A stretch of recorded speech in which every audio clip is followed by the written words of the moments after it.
Orgueil, ange habillé d'or, de pourpre et d'hyacinthe. Le génie et l'amour sont des devoirs faciles.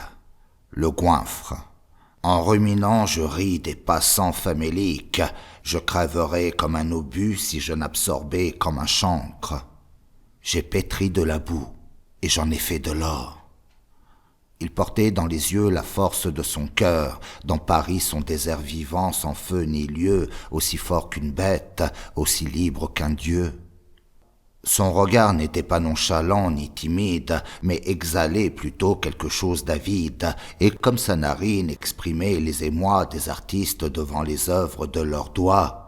Ta jeunesse sera plus féconde en orage que cette canicule aux yeux pleins de lueur qui sur nos fronts pâlit, tord ses bras en sueur, essoufflant dans la nuit ses haleines fiévreuses, rendent leur frêle corps les filles amoureuses, et les fait au miroir stérile volupté contempler les fruits mûrs de leur virginité.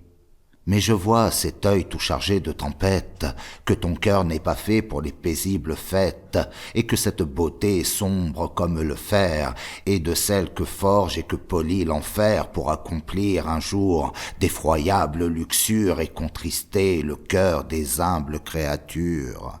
Affaissant sous son poing un énorme oreiller, un beau corps était là, doux à voir sommeiller, et son sommeil orné d'un sourire superbe, l'ornière de son dos par le désir hanté. L'air était imprégné d'une amoureuse rage, les insectes volaient à la lampe et nul vent ne faisait tressaillir le rideau ni l'auvent. C'était une nuit chaude, un vrai bain de jouvence. Grand ange qui portez sur votre fier visage la noirceur de l'enfer d'où vous êtes monté, dompteur féroce et doux qui m'avez mis en cage pour servir de spectacle à votre cruauté, cauchemar de mes nuits, sirène sans corsage, qui me tirez toujours debout à mon côté, par ma robe de saint ou ma barbe de sage, pour m'offrir le poison d'un amour effronté. Damnation! Le banc inextricable et dur, la passe au col étroit, le maelstrom vorace agite moins de sable et de varech impur que nos cœurs où pourtant tant de ciel se reflètent.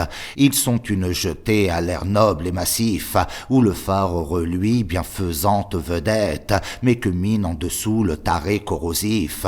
On peut les comparer encore à cette auberge espoir des affamés, où cogne sur le tard, blessés, brisés, jurant, priant qu'on les héberge, l'écolier, le prélat, la gouge et le soudard. Ils ne reviendront pas dans les chambres infectes. Guerre, science, amour, rien ne veut plus de nous. L'âtre était froid, les lits et le vin plein d'insectes.